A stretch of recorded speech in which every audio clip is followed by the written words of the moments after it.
और इधर ये सिमिलर वैल्यू ले रहा है ओमेगा 2 जो कि क्या चल रही है more than omega naught, such that कि इन दोनों पर करंट जो है वो क्या चल रहा है बिल्कुल सेम, इन दोनों पर एम्पलीट्यूड क्या है सेम है, ठीक है, ये ओमेगा 1 ये ओमेगा 2। अच्छा एक और चीज है ना, ये लेफ्ट पार्ट जो है जब तक आपका ओमेगा छोटा है तो सर्किट कैसा रहेगा मोर कैपेसिटिव, है ना, इसे बात लिख ली थी मैं कैसे कलम ने ना, हाँ, तो इधर वाला पोर्शन मोर कैपेसिटिव मोर इंडक्टिव, तो रटने की जरूरत नहीं है, सवाल आता है वहीं के सॉल्व करके वैल्यू निकाल के चेक कर सकते हैं अपन। चलो अब ये जो ओमेगा 2 और ओमेगा 1 है ना, these are frequencies at omega naught, तो आपके पास वो बन गई नेचुरल फ्रीक्वेंसी वाली चीज, ओमेगा 1 एंड ओमेगा 2 को हम कहते हैं half power frequencies, half power frequencies. थोड़ी सी इसमें क्या है इस चैप्टर के अंदर ये कुछ एक टिपिकल टर्म ज्यादा है, इन पर सवाल हालांकि बहुत रेयरली पूछे जाते हैं, एडवांस में तो लिखा भी है क्यूएफ जो आपको उसमें नहीं है, बट मैं तो मानता नहीं जो कभी भी कॉम्प्रिहेंशन बना करके पूछा जा सकता है। चलो क्योंकि ये चीज ना आपकी फिर की एनसीईआरटी बहुत अच्छे से एक्सप्लेन्ड है, जो डेरिवेशन में बताऊंगा आपको इसका डायरेक्ट फॉर्मूला है, मींस वही पूछता है, बट एनसीईआरटी एकमात्र किताब है जिसमें उसका प्रूफ दिखा रखा है। तो ठीक है यार हम तो कर लेंगे, एडवांस वाले किसी से पूछ लेंगे। हाँ हाँ बिल्कुल, टर्मिनोलॉजी ज्यादा आ जाती है, और वही एक चीज है जो कि इस चैप्टर में परेशान करती है, क्योंकि टर्म्स नहीं है, प्रैक्टिस करने का टाइम हमें कम मिलता है क्योंकि लास्ट में पढ़ाई जाती है। हाफ पावर फ्रीक्वेंसीज, क्या हाफ पावर फ्रीक्वेंसीज है, देखो समझ आ रहा है इसका लॉजिक। हाफ पावर फ्रीक्वेंसीज मतलब है कि इन फ्रीक्वेंसीज पर जो एवरेज पावर डिसिपेशन होगा that will be half of maximum at half of जो किस पर होता एट आई मैक्स होता, ये लॉजिक होता है इस टर्म का। तो इसका जो लॉजिक है वो ये है कि एट दीज फ्रीक्वेंसीज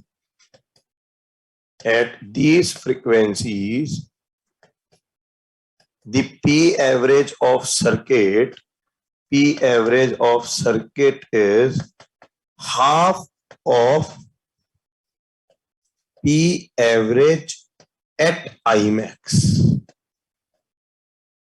जब Imax चल रहा था उस समय पर जो average power dissipation in circuit होगा उसका क्या चल रहा होता है, वो हाफ चल रहा था। तो मुझे एक बात बताओ, इन पॉइंट्स पे करंट कितना आएगा,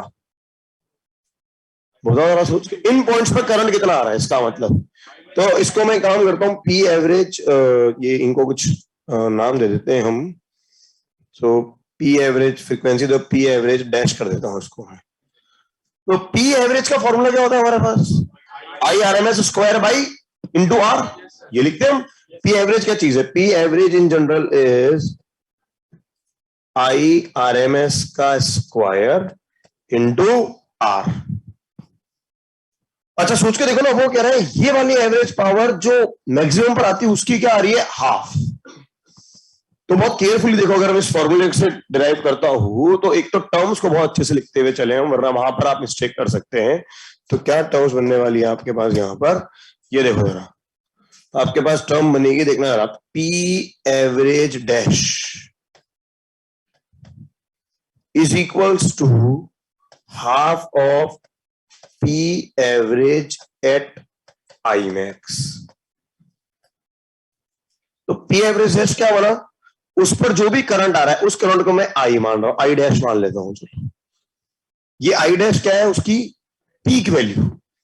ये हम किसके वक्त, ये हम क्या प्लॉट करते हैं यहां पर, पीक को प्लॉट कर रहे हैं हम, तो केयरफुल है ना, हम ये पीक प्लॉट कर रहे हैं, I पीक को प्लॉट कर रहे हैं यहां पर, ठीक है ना। तो पी एवरेज डैश क्या लिखूंगा मैं, पी एवरेज डैश की वैल्यू लिखी जाएगी आई डैश आरएमएस का स्क्वायर इनटू आर बराबर हाफ ऑफ।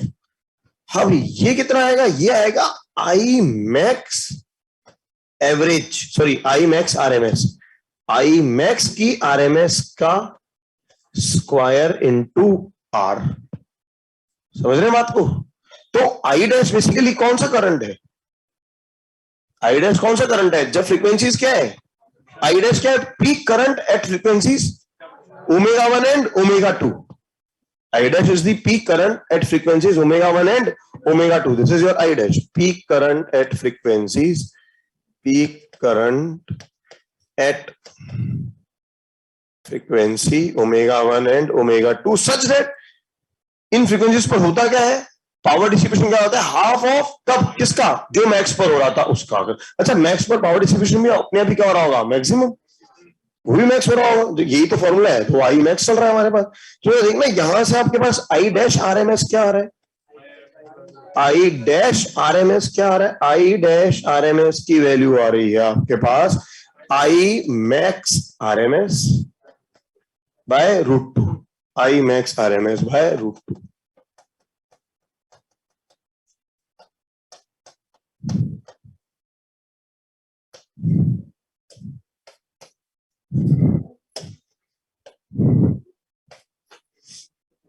तो I dash R M S जब हम लिखेंगे तो ये आपके पास आएगा, और ये वाली कैलकुलेशंस मैं आपसे इसलिए करवा रहा हूं क्योंकि जब आप ये सेमीकंडक्टर वगैरह में जाओगे ना तो एक्चुअली इन सब चीजों की रिक्वायरमेंट वहां पड़ती है, वहां सीधे सीधे फॉर्मूलाज वगैरह आ जाते हैं, तो यहां से हैबिट होगी तो वो सब चीजें फिर उतनी टफ नहीं होती।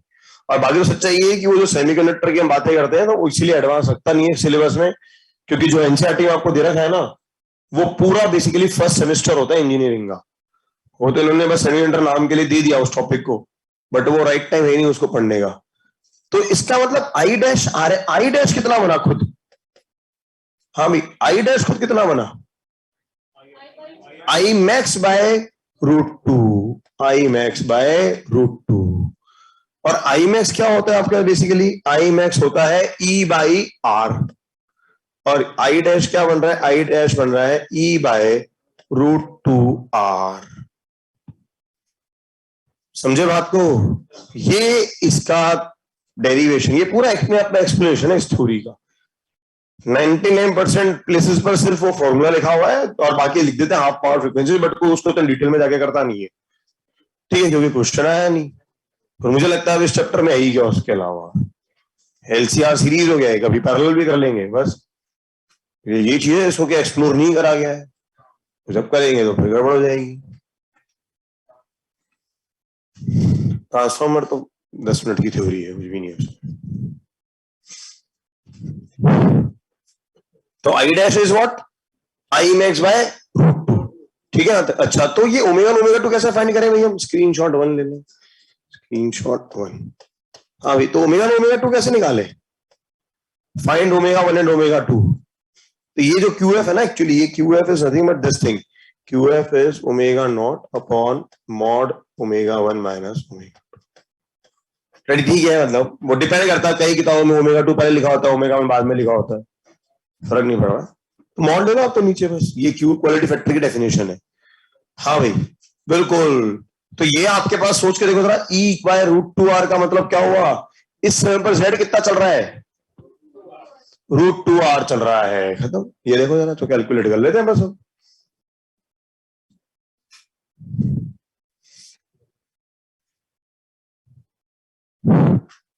हेलो हेलो हेलो, ठीक है।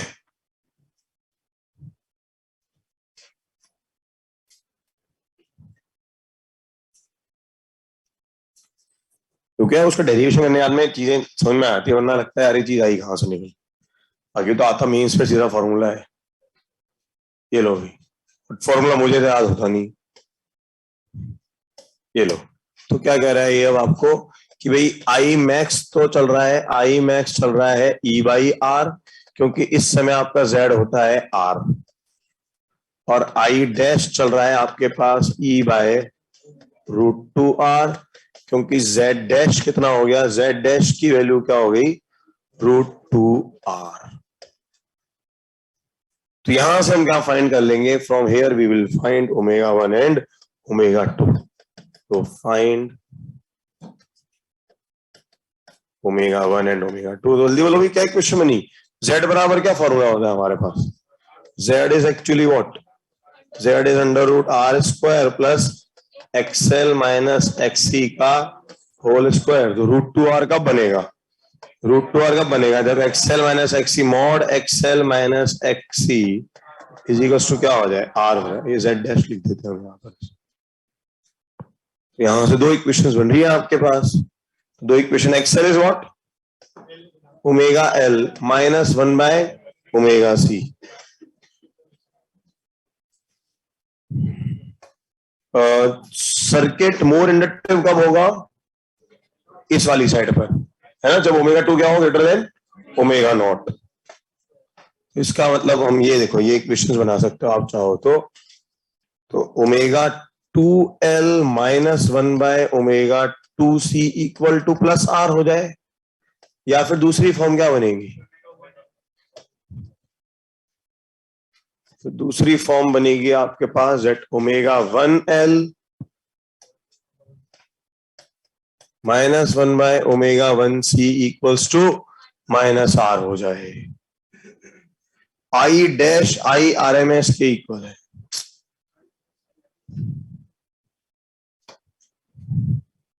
I dash I max by √2। हाँ, आप ये कह सकते हैं कि I dash equals to I max RMS के इक्वल है, यानी कि वो जो पीक है, ये पीक करंट आई मैक्स के RMS के बराबर आता है। बिल्कुल, ये चीज भूली जा सकती है। हाँ, आती भी है, स्टेटमेंट भी आ जाती है कभी कभी ऑब्जेक्टिव्स के अंदर। ठीक है, हर एक चीज लिखनी है उसकी जरूरत नहीं होती है, इतना तो हम फॉर्मूले के बेस पे समझ सकते हैं। हाँ, तो I dash RMS is I max RMS by √2, वो यहां से निकल करके आया। I dash is I max by √2 is equals to I max RMS। ठीक है,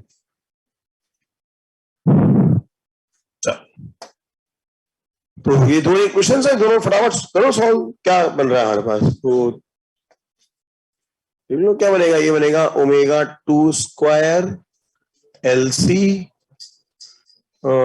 माइनस का ओमेगा 2 RC, ये तो आएगा ओमेगा 2² LC और माइनस का 1 इक्वल टू 0। तो ओमेगा 2 कितना आ गया भाई? यहां से ओमेगा 2 की वैल्यूज क्या बनी? RC प्लस माइनस √B², तो यानी कि R²C² माइनस 4AC, तो प्लस का 4LC अपॉन 2A, तो 2LC।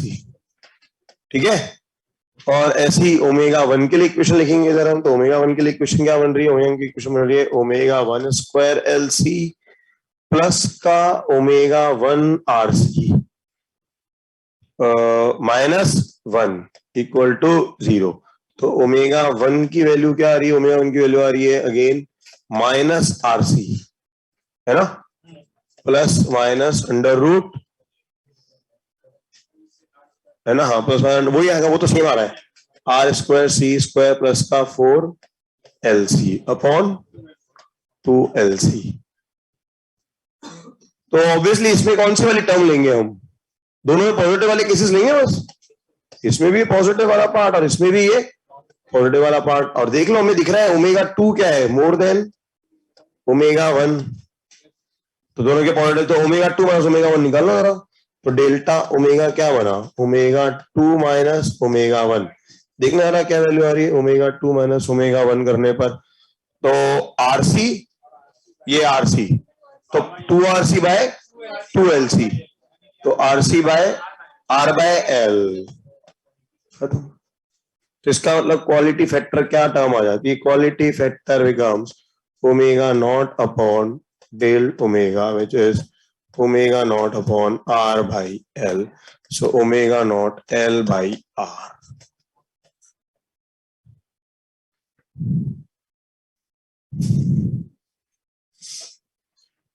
दोनों के पॉजिटिव वाले केसेस को ले लिया बस हमने, तो और क्या।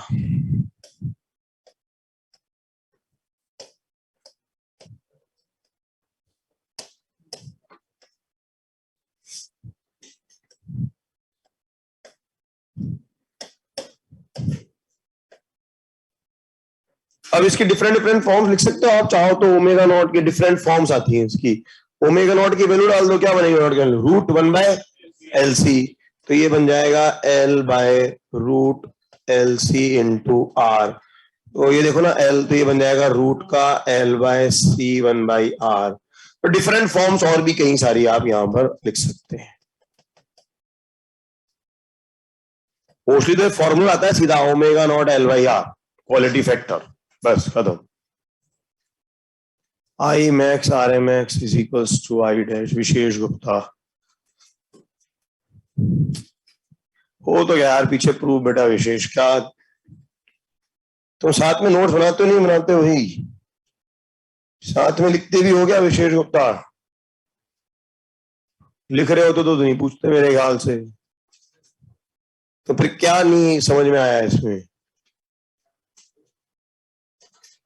क्या है ये? इक्वेशन सॉल्व भी तो कर रहे हो, लिखने का काम करते हो, दिमाग भी चलाते हो साथ में? या अब तक लोग क्या 1100 बन के घूम रहे हो कि एक बार में एक ही काम करेंगे?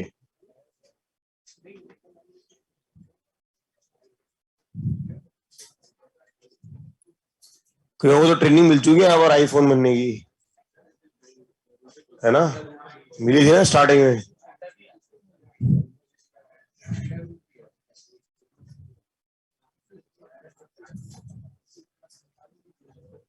चलो क्लियर है भाई, स्क्रीनशॉट 2।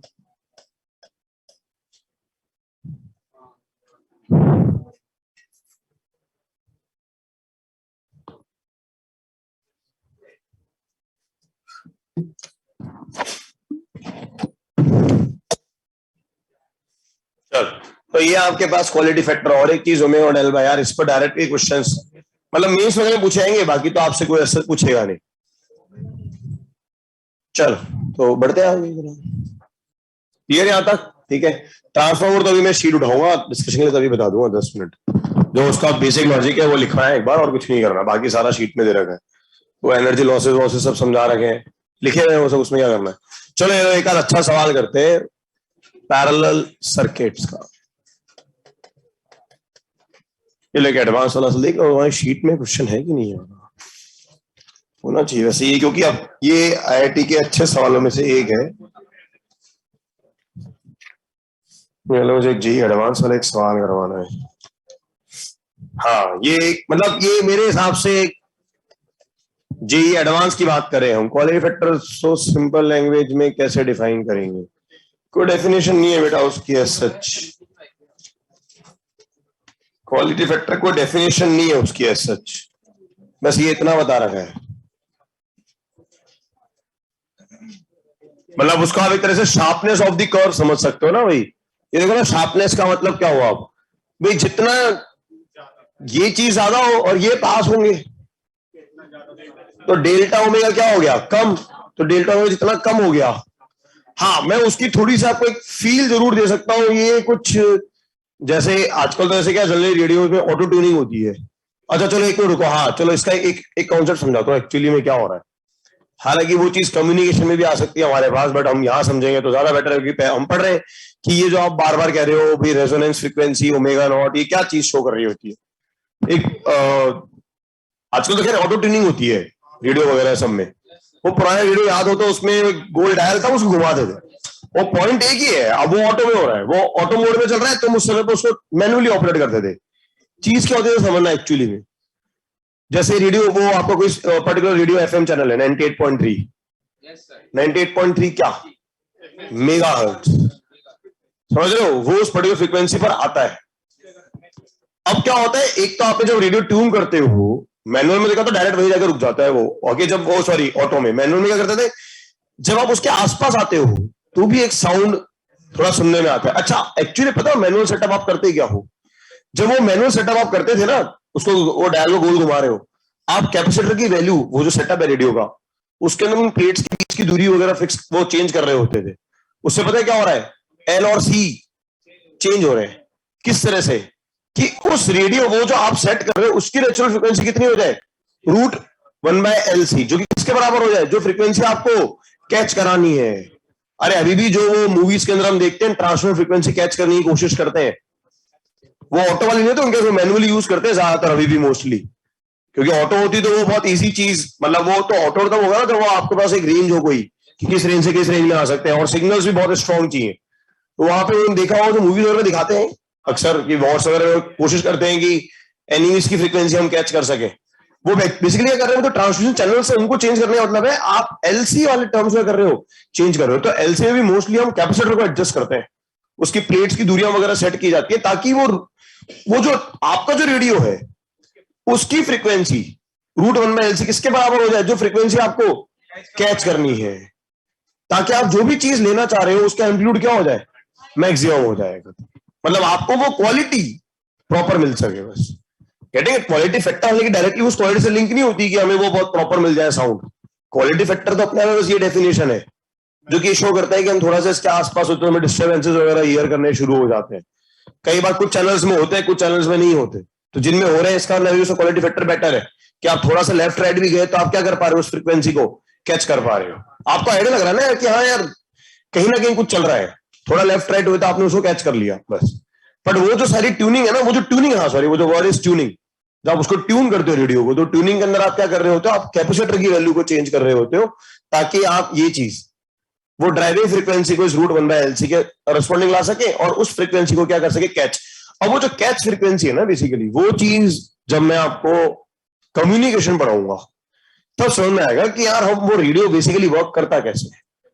क्योंकि रेडियो में भी क्या होता है, वो एक होती है सिग्नल की फ्रीक्वेंसी और एक होती है कैरियर फ्रीक्वेंसी, कि भी किस तरह से आप वो सिग्नल को भेजते हो। तो बहुत सारे कॉन्सेप्ट्स है उसके अंदर, बट ये जो अभी बता रहा हूँ बहुत बेसिक चीज है। इसको ज्यादा गहराई से समझोगे जब आप बात करेंगे किसके अंदर, कम्युनिकेशन चैप्टर के अंदर। बट हाँ, यहां से हमें वो एक चीज की भाई रेडियो वगैरह में जो चीज वर्क आ रही है, यही चीज काम आ रही होती है कि आप रिसीविंग फ्रीक्वेंसी के बराबर आपकी रेडियो की फ्रीक्वेंसी क्या करते हो, सेट करते हो, बस वो ये चीज चल रही होती है। हाँ, उसमें सेम चीज है, बस वो ऑटो मोड पे होता है, उसमें भी सेम चीज है, वो ऑटो मोड पर है। एक्चुअली अब क्या हुआ ना कि वो आईसी सर्किट्स, इनको कहते हैं इंटीग्रेटेड सर्किट्स, वो साइज बहुत छोटा हो गया using making use of semiconductors. Basically semiconductor class में आप आईसी सिर्फ एक दो पैराग्राफ दे रखे, बट फर्क यही तो पड़ा, वो पहले रेडियो इतना बड़ा होता क्यों था, क्योंकि उसके अंदर वो अरेंजमेंट बहुत बड़े होते थे सर्किट्स के। जब आईसी आया तो वो छोटा वो रेडियो आपके किसमें आ गया, एक मोबाइल में भी सेट हो गया। मोबाइल का साइज भी पहले बड़े आते थे, स्क्रीन वाले मोबाइल, फिर वो अब आप जिस उसमें चाहो उसको ले सकते हो, छोटा भी आ सकता है, बड़ा भी आ सकता है, आपको जिस तरह का चाहिए उसमें अवेलेबल हो जाती है चीज। तो अल्टीमेटली सारी चीजें हैं उस आईसी वाले पार्ट पर। जितना आप आईसी छोटा कर देते हो, वो सर्किट को छोटा कर देते हो, उतना ही आप बाकी की, फिर भाई बाहर का जो स्ट्रक्चर है वो तो सर्किट को कवर करता है सिर्फ। तो अगर सर्किट छोटा हो गया तो आपका बाकी का अपने आप क्या हो जाएगा, छोटा हो जाएगा बस। ये तो मोबाइल वापस इसलिए बड़े होने लगे क्योंकि उनको क्या करना था, स्क्रीन देनी थी बस, इसलिए वो तो वापस उसको बड़ा कर ले, या तो हमें स्क्रीन दिखानी है भी, वो कॉन्सेप्ट चेंज हो गया सिर्फ बातें करने के अलावा। चलो, ये लो पैरेलल सर्किट का एक बड़ा अच्छा क्वेश्चन है। मैं बिना पैरेलल सर्किट कराए सवाल करा रहा हूँ, पैरेलल सर्किट का भी एक पूरा डिटेल बताऊंगा, बट मैं तो उसके बिना ये एक आपको क्वेश्चन दे रहा हूँ क्योंकि एडवांस में जब ये सवाल आया, ठीक है भाई मैं बता देता हूँ पैरेलल, बट जरूरी नहीं कि हर एक जना उसको बताता हुआ चल रहा हो। ये देखो, ये एडवांस, हाँ जेई एडवांस 2012 का अच्छा क्वेश्चन है ये, ठीक है। देखो क्वेश्चन देखना क्या है, ड्राइविंग फ्रीक्वेंसी नहीं, ये अभी तुम ये सब छोड़ो, ड्राइविंग चैनल की होती है, हम तो सिर्फ इतना समझो कि जो आपका रेडियो का फ्रीक्वेंसी है, वो फ्रीक्वेंसी जो फ्रीक्वेंसी आपको कैच करनी है उसके बराबर हो जाए बस। बाकी वास्तव में वो carrier frequency, signal frequency, driving frequency, अलग अलग टर्म्स आती है बहुत सारी, हमें वहां नहीं एंटर करना, ठीक है। अब ये और कुछ नहीं, जैसे हमारे अब इसीलिए आपका जो वो बल्ब है वो 50 हर्ट्ज लिखा हुआ है उस पर। भाई हमारे पास जो सप्लाई आ रही है पावर स्टेशन से, वो भी किस रेट पर आ रही है, 50 हर्ट्ज पर ही। तो ऑब्वियसली दोनों की फ्रीक्वेंसी क्या होनी चाहिए, सेम, तभी वो बल्ब क्या करेगा, प्रॉपरली वर्क कर पाएगा बस। चलो ये एडवांस 2012 का बड़ा अच्छा सवाल आया, चलो देखते हैं जरा क्या कह रहा है ये क्वेश्चन। तो ये एलसीआर की बातें हो रही है बस यहाँ पर। ये देखो, ये क्वेश्चन में आपको दे रखा है 100 माइक्रोफेरेड। ये मैं इसलिए बता रहा हूं कि हमारे पास तो अननोइंगली किसी ने पैरेलल का सवाल दे दिया, तो हमें कैसे डील करना है। ये इंडक्टर दे दिया, इंडक्टर दे दिया आपको 0.5 ओम्स। आपकी शीट का क्वेश्चन नंबर 3 नहीं है, वैसे क्वेश्चन 3 है शीट एक्सरसाइज 3 पार्ट 1 में। 0.5 ओम्स, ये आपको दे दिया 50 ohms. But this I think is मतलब one of the best questions वैसे ये हो जाता है। तो फिर बाकी में तो वैसे भी सीरीज चल रही है बस, और कुछ भी नहीं है। चलो ये बन गया आपके पास, और ये आपको एक बैटरी दे दी यहाँ पर 20 वोल्ट की। अच्छा, ऑप्शंस दे रखे हैं, current through circuit is 0.3 ampere, current through circuit, चलो लिख देता हूँ कोई बात नहीं। ऑप्शंस दे दिए, current through circuit,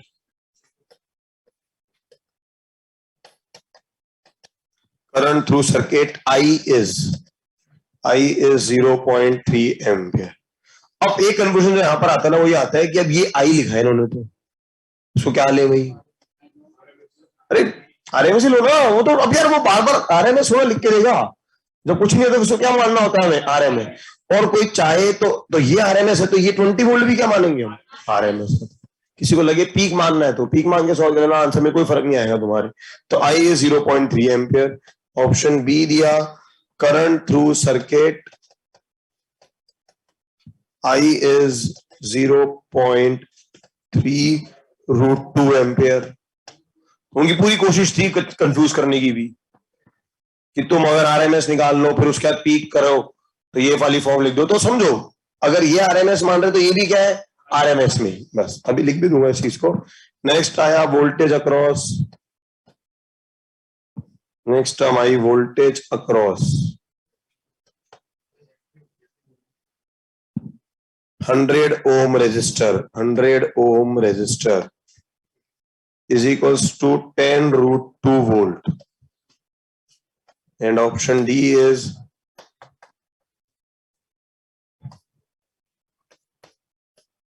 voltage across 50 ohm resistor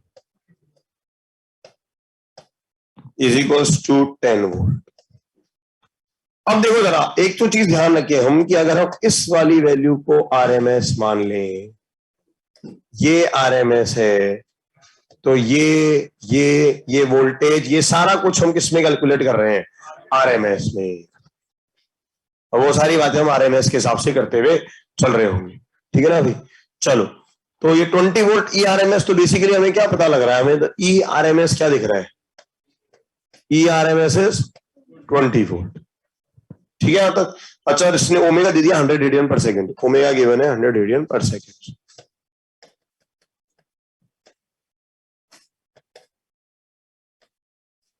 ठीक है, ये सारी वैल्यूज फाइंड करनी है हमको। तो ये आई क्या करंट चल रहा है? ये आई करंट सर्किट में चल रहा है आपके पास, और क्या? अब वो आई को ही मैं क्या मान रहा हूँ? आरएमएस। हाँ, उस आई को ही मैं क्या मान रहा हूँ? आरएमएस लिख रहा हूँ। कंफ्यूज नहीं होना भाई, बार बार आई आरएमएस नहीं लिखूंगा। उस कैपिटल आई का आई आरएमएस का सिंबल मैंने क्या मान लिया? Capital I. कोई दिक्कत है क्या? तो सिंबल मान लिया तो वो बार बार हमारे लिखने में बचेगा। तो इस ई आरएमएस को 20 वोल्ट ले रहे हैं हम, और ठीक है, देखना चाहेंगे तो लिख भी देंगे, कोई से वो नहीं है। मतलब ठीक है, ये आरएमएस है, तो अब देखते हैं। ई आरएमएस लिखा है तो उसके हिसाब से अगर करूंगा तो बता दूंगा। 20 को आरएमएस ना माने तब आंसर सही आएगा, कोई दिक्कत नहीं है। अगर उसको पीक मानोगे तो बाकी सब भी क्या बनेंगे? पीक। ये आपको ट्राई करना है। अगर आप इसको पीक मान लोगे तो फिर आंसर्स भी सारे पीक के उससे दोगे। ये आप ट्राई करें कुछ, मुझे नहीं लगता इसी को रिक्वायरमेंट है, इसलिए मैं नहीं उसमें एंटर कर रहा। ठीक है, चलो। ई आर एम एस दिया 20 वोल्ट। अच्छा, एक मिनट रुकना जरा, और इसमें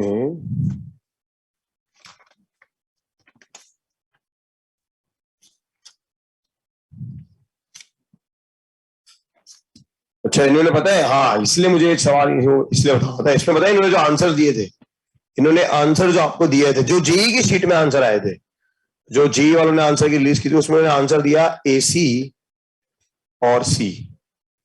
एक्चुअली पता है क्यों किया उन्होंने ऐसा? क्योंकि ए पार्ट आप तभी दे सकते हो आपको पैरेलल सर्किट आते हो, तो इसलिए उन्होंने, क्योंकि एक्चुअली पैरेलल एज सच हमारे उसमें आता नहीं है। सिलेबस में साफ लिखा है एलसीआर सीरीज, सिलेबस में लिखा हुआ है एलसीआर सीरीज। तो इसीलिए ये जब, हाँ, ये मैंने कि क्यों इस पे वो आंसर में जो है ना, आंसर भी हमने सॉल्व करा तो हमने तो एसी लिख दिए, बट जो जेई में आंसर आए वो आए एसी और सी। क्योंकि ए पार्ट आप तभी सॉल्व कर सकते हो आपको करंट को क्या करना आता हो, डिवाइड करना आता हो, वरना आप उसको कभी सॉल्व कर ही नहीं पाओगे। चलो देखो जरा, तो कैसे डील करेंगे हम इसको? ई आर एम एस दे दिया आपको 20 वोल्ट। चलो ये देखो जरा, तो इसको सॉल्व करने का तरीका, एक तो आपको चाहिए वोल्टेज। हाँ, तो आर दिख रहे हैं हमें, ये हो गया एक तरह से R1 मान लेते हैं, इसको हम R2 मान लेते हैं। ये 0.5, अरे एक मिनट, ओम्स क्यों लिख दिया मैंने? 0.5 हेनरी, सॉरी, हाँ 0.5 हेनरी दे रखा है, दिस इज 0.5 हेनरी। तो एक्सेल निकाल ले। हाँ भाई, तो एक्सेल कितना आया? एल ओमेगा कितना आया? 50 ओम्स। ठीक है, और एक्सी कितना आया? देखो जरा, 100 ओम्स आ रहा है क्या? 1/ω/c, हाँ ये आ रहा है 100 ओम्स। चलो वेरी गुड। तो XC की जो वैल्यू आ रही है वो आ रही है 100 ओम्स। अब एक्चुअली में अच्छा देखो जरा, अब चलो पैरेलल को एक बार के लिए छोड़ते हैं, ठीक है? मैं तो GNR से पेपर दे रहा हूं, मुझे नहीं पता कि मुझे वो पैरेलल करना आता है नहीं आता, मेरे लिए नया सवाल था, ठीक है हम तो पढ़ लेंगे अभी। चलो यार ये चीज कह रहा है वो, अच्छा हमें नहीं पता, हमें पता भी नहीं कि यार आंसर क्या देने वाला है ऑब्वियसली वो, हम तो जो आता है बेसिक उस पर पहले बात करते हुए चलते हैं। तो मेरे लिए तो क्या ये चीजें दो सर्किट्स नहीं बन गई क्या? एक ऊपर वाला Z1 और एक नीचे वाला Z2। सोच के देखो, तो मेरे लिए तो ये चीज ऐसी तो दिख रही है कि भाई जब मैं इसको सॉल्व करता हूँ तो मैं तो कहता हूँ यार ये एक बैटरी लगा दी आपने, कितनी 20 वोल्ट की, ये 20 वोल्ट की बैटरी लगा दी, ये आपके पास एक सर्किट दिख रहा है, इधर एक दिख रहा है Z1 और इधर वाला पोर्शन मुझे दिख रहा है कुछ Z2। हाँ क्या ना? पक्का? तो ऊपर वाले पोर्शन को मैं 1 की तरह ट्रीट कर रहा हूँ, नीचे वाले को मैं 2 की तरह से, ठीक है? तो ऊपर वाले पोर्शन को हमने एक तरह से 1 पार्ट मान लिया। ये एक मिनट में नंबरिंग कैसे करिए, अच्छा एक मिनट उल्टी कर दी, ये R1 लिखा था ना, इसको R2 लिखा है, तो इसको Z2 मान लेते हैं और ये वाला Z1 हो गया। तो ऊपर वाला पार्ट का एक तरह से 2 पार्ट मान लिया, इसको मैंने फर्स्ट पार्ट मान लिया। तो ये जो 20 वोल्ट है, क्या ये 20 वोल्ट, ठीक है 20 वोल्ट जो है, क्या मैं इसको लिख सकता हूं इक्वल्स टू रूट ऑफ ऊपर में VC² प्लस VR2 स्क्वायर, मतलब एक तरह से VC2 square plus VR2 square and same as VL1 square, VL1 square plus VR1 square. अब सोच के देखो ना, वो 20 पीक है तो ये सब भी पीक है, वो 20 RMS है तो ये सब भी क्या है RMS, क्या फर्क पड़ रहा है? कोई फर्क नहीं पड़ रहा। Getting it? तो इस बात का कॉन्फिडेंस रखना पड़ता है बस कि यार वो जो दिया है RMS है क्या है, तो भाई हमने तो इन जनरल जितनी भी किताबें पढ़ोगे तो हमेशा एक ही लैंग्वेज लिखते हैं कि भाई RMS ही मानते हुए चलो, क्योंकि इफेक्टिव टर्म्स हम जो बेसिक में बात करते हैं तो हम RMS को मानते हुए चलते हैं इफेक्टिव। तो ठीक है यार ये 20, तो अब चाहो तो उसको किस में लो, सॉरी क्या बता, हाँ ये पीक हो गया तो ये दोनों वैल्यूज भी पीक हो गई, और RMS हो गया तो ये दोनों वैल्यूज भी क्या होगी RMS हो गई, खत्म। अच्छा VC VR, और मेरे ख्याल से तो VC VR इक्वल होंगे दोनों आपस में, क्योंकि XC और R2 क्या है इक्वल, तो XC और R2 इक्वल है, तो क्योंकि आपके पास ये चल रहा है कि भी XC बराबर R2, तो ऑब्वियसली VC2 बराबर क्या आएगा VR2। तो इसका मतलब VR2 कितना आ गया सॉल्व करने पर, VR2 कितना बन गया √2 बन जाएगा ये यहां से भाई, VR ये दोनों टर्म्स इक्वल कर दो, दो टर्म्स इक्वल कर दी तो क्या आ गया √2 इंटू VR, तो 20/√2, 20/√2 इज 10√2, तो ये आ गया 10√2 वोल्ट,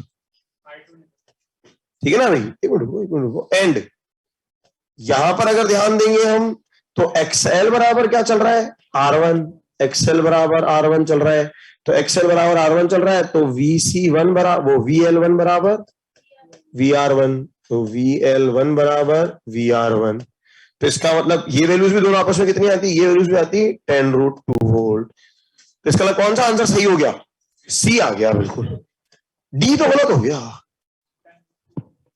समझ रहे हैं हम? अब वो बच्चा क्या यहाँ पर बड़ा कंफ्यूज हुआ था भैया, जब बच्चा डिस्कस हम RMS टिक करना था कि पीक टिक करना था, तो वो अगर उसमें पीक मान के सॉल्व कर लिया, आप कहते हो सर RMS आएगा इसका डिवाइड, अरे भाई क्यों आएगा RMS, ये अगर ये RMS माना है तो ये आंसर्स ऑलरेडी क्या आ रहे हैं आपके पास RMS आ रहे हैं, तो आपको तो जो लैंग्वेज दी गई है उसी के हिसाब से आपको आंसर देना होता है। अच्छा ये प्रॉब्लम ट्रिकी तब ज्यादा हो जाती, मतलब अब अभी याद आया तब होती, ये क्या करता है, इसको तो लिखता E बराबर 20 sin ωt, तो ये तो क्या बन गया पीक, ठीक है, और यहां पर कर लेता RMS वोल्टेज अक्रॉस, बताओ समझ रहे हैं हम? तो फिर वो चीजें हमें वैसे तो ज्यादा बेटर है, क्योंकि उसमें उसने कन्वे कर दिया कि भाई पीक पूछे, पीक दे रहा है और RMS पूछ रहा है। यहां पर ये कंफ्यूजन आता है कि भाई बताना क्या है, तो यार हम तो ये मानो कि अगर ये RMS तो ये सारी वैल्यूज RMS ही आ रही है अपने आप, क्या फर्क पड़ रहा है, और ये पीक है तो ये भी सारी वैल्यूज क्या आ रही है, पीक आ रही है। तो मुझे तो पता पड़ रहा है कि यार ये फॉर्मेट अगर 20 आ रहा है तो उसी फॉर्मेट के अनुसार वोल्टेज अक्रॉस क्या आएगा, 10√2। चाहे VR1 निकालो चाहे VR2 निकालो, ये भी सही होता अगर यहाँ आंसर क्या होता, 10√2 होता तो सही होता हमारे पास, बस खत्म। ठीक है, तो क्योंकि खुद यहां पर कंट्रोवर्सी है कि पीक है RMS है, तो आंसर भी हमें जो यहां मान रहे हैं उसके अनुसार देना है बस। हाँ, या तो कंट्रोवर्सी ना दे कि इसको लिख दे पीक और यहां पूछ ले RMS बताओ, तो फिर ठीक है, हम उसके बाद सॉल्व कर लेंगे, बाकी ठीक है स्टैंडर्ड तरीका। अच्छा, मुझे लगता है इसके अंदर हमें कोई पैरेलल ऐसी जरूरत है, कॉमन सेंस का सवाल तैयार है। तो ठीक है, ये ऊपर का सर्किट बन रहा है अलग और एक नीचे का सर्किट बन रहा है, दोनों सर्किट्स हैं किसमें, पैरेलल में, तो दोनों के क्रॉस पोटेंशियल तो क्या आएगा, सेम ही रहेगा, बस खत्म। तो दो Z1 और Z2 आपसे हमने बात कर ली। हाँ, अब हम बात करें अगर ऑप्शन ए भी, हमें तो ठीक है अब सवाल आ गया, हालांकि उसके बाद कभी उन्होंने पूछा नहीं, बट हम तो खैर अब पढ़ लेते हैं। हम तो क्या करेंगे, यहां से करंट भेजा I, इसके दो टुकड़े करे भाई, इधर गया I1 इधर गया I2। तो एक्चुअली पता है आपको, ये जो कह रहा है करंट थ्रू सर्किट, आपको उस I के RMS निकालनी है, स्मॉल I की, आपको इसका RMS निकालना, तो पहले में क्या निकालना पड़ेगा, I1 और I2। तो I1 I2 निकल जाएंगे मेरे ख्याल से, बहुत मुश्किल काम नहीं है। क्यों निकल जाएगा, अब देखो, अब अगर आप ध्यान दो तो ये देखो जरा, अब आप क्या कर सकते हो, आपको VR2 मिल चुका, VR2 is actually what, I2R2। VR2 का मतलब क्या है, I2R2। अरे Z की जरा जरूरत भी नहीं है, और क्या, बस खत्म, यहीं से हो जाएगा A की वर्किंग तो हमारे पास। अब तो ये आपके पास बनेगा एक तरह से I2R2, यानी कि I2 क्या बना, I2 आया, R2 क्या रखा है, R2 ऊपर वाले में बात कर रहे हैं हम, तो ऊपर वाले के हिसाब से √2/10 आ गया, तो ये आ गया √2/10। थोड़ा सा और सिंप्लीफाई करें तो 10 is 5 into 2, 1/5√2, 1/5√2, ऐसे छोड़ दूं, चलो कोई बात, हाँ चलो ऐसे छोड़ दें, देख लेंगे उसके बाद में, हाँ कैसी हमें रिक्वायरमेंट। सो I2 की वैल्यू आ गई आपके पास √2/10। अब अगेन कौन सा I2 है, ये क्या है, ये RMS है बस। आप अगर उसको RMS लेते हुए चल रहे हो 20 वोल्ट को, तो फिर ये भी क्या आ रहा है, RMS। सिमिलरली इधर सॉल्व करें हम, इधर सॉल्व करें हम, तो यहां क्या बना हमारे पास, is equals to I1 R1, यही तो बना। तो यहां से I1 कितना आया हमारे पास, I1 इज √2/5, 10√2, ये क्या कितना है 50, तो √2/5। ठीक है, तो एक पार्ट हुआ, बट अभी सवाल खत्म नहीं हुआ आपका, क्या करें, I1 बस I2 होना कर देंगे। अब देखना आ रहा, अब देखो इंटरेस्टिंग चीज, आपको लिखनी पड़ेगी इनकी फेजर इक्वेशंस। वो फेजर क्या बनेंगे देखना आ रहा, समझना। चलो अगले पेज पे चलते हैं, सारा कुछ यहीं भर दूंगा, गड़बड़ हो जाएगी। स्क्रीनशॉट 2 3, अच्छा स्क्रीनशॉट 3 ले ले, देखो जरा बताता हूं फेजर में क्या हो रहा है। वैसे तो मेरे को तो खैर पता पड़ रहा है, अगर मैं ये sin ओमेगा t ले लूं, ठीक है, इसमें ये दो चल रहे हैं, z की वैल्यू आ रही है √2r, तो फाई कितना बनेगा 45। पता है क्या हो रहा है, ये वाला पोर्शन, ये L वाला, तो ये चल रहा है 45 डिग्री पीछे करंट, ये वाला चल रहा है 45 डिग्री आगे करंट, तो दोनों में कितना बन गया 90 डिग्री। पर चलो कोई बात नहीं, एक बार लिख के ढंग से बता देता हूं, ये देखो जरा। तो एक्चुअली में क्या हो रहा है, अब जो आप ये I लिखोगे, ये देखो, सपोज करो, बातें नहीं यार, सपोज मैं इसको कुछ capital E sin omega t ले लेता हूं, ऐसा इसको मान लिया मैंने, तो ये देखो जरा क्या हो रहा है। अब जब मैं यहां पर करंट्स लिखूंगा आपके पास, तो ऊपर वाला 2 है 1 है 2 है शायद, ऊपर वाला 2 है। तो ये आप क्या चल रहा है Z2 पार्ट, ये आपके पास चल रहा है Z1 पार्ट, ठीक है, और इसमें ये चल रहा है आपके पास XL बराबर R1 चल रहा है, यहां पर चल रहा है XC बराबर R2, ये ई चल रहा है कुछ। अच्छा सिंपल अगेन देखो, मैं तो क्या जानता हूं, मेरे को तो ये I1 निकालना है, सिर्फ ये I1। तो ये I1 क्या बनेगा भाई, ये I1 की फॉर्म बनेगी, पीक 1 लिख रहा हूं मैं, तो मैं लिख नहीं रहा कैपिटल अभी, तुम फिर बाद में, पीक 1 लिख रहा हूं मैं तो, into sine of omega T. अच्छा टेन एक्सएल और R1 बराबर है, तो टेन फाइव लिखोगे तो टेन फाइव क्या आ रहा है आपके पास, +1 आ जाएगा। 10 5 1 लिख देते हैं इसको हम, तो ये +1 आ गया, +1 का मतलब कितना हो गया, 45 डिग्री लिख सकते हैं ना, तो निकल जाएगा ना, डायग्राम बनाओ ना इम्पीडेंस ट्रायंगल, सिर्फ किसका, नीचे वाले का इम्पीडेंस ट्रायंगल। तो I1 is what, peak 1 sine omega T minus π/4। Current lag कर रहा है, और जैसे ही मैं ऊपर वाले के लिए लिखता हूं I2, तो I2 बराबर क्या बना भाई, I2 बराबर होना पीक 2। समझ रहे हो, अगेन मेरे लिए दोनों ही सर्किट्स क्या है, इंडिपेंडेंट सर्किट। ये ग्रीन वाले का इस येलो वाले से कोई संबंध नहीं है, खत्म, ये बन गया अलग से सर्किट की बैटरी, और येलो सर्किट अलग बन गया। वो सीरीज मुझे क्या, इस सीरीज को सॉल्व करना आता है ना मेरे को, बस ये सीरीज सॉल्व करनी आती है। तो बेसिकली वो पैरेलल का मतलब अपने आप में क्या है, आप तो हर एलिमेंट को बैटरी के साथ सीरीज में बस। अब ये जो पीक 2 बना, ये क्या बना, ये बना साइन, हाँ इसमें भी क्या हो रहा है, XC वाला है, तो ये मोर कैपेसिटिव वाली साइड हुआ। इसका tan phi2 निकालेंगे हम, तो tan phi2 की वैल्यू आएगी -1। ये ऊपर वाले का वो बनेगा हमारे पास, क्या कहते हैं, इंपीडेंस ट्रायंगल के हिसाब से। तो इसका मतलब I2 क्या बना, peak 2 sine omega T plus π/4। I बराबर क्या चीज है हमारे पास, I is I1 plus I2। अरे बन तो गई इक्वेशन, Y बराबर Y1 प्लस Y2। तो किसके फेजर से डील करोगे इस बार, करंट के फेजर से डील करोगे, बस खत्म।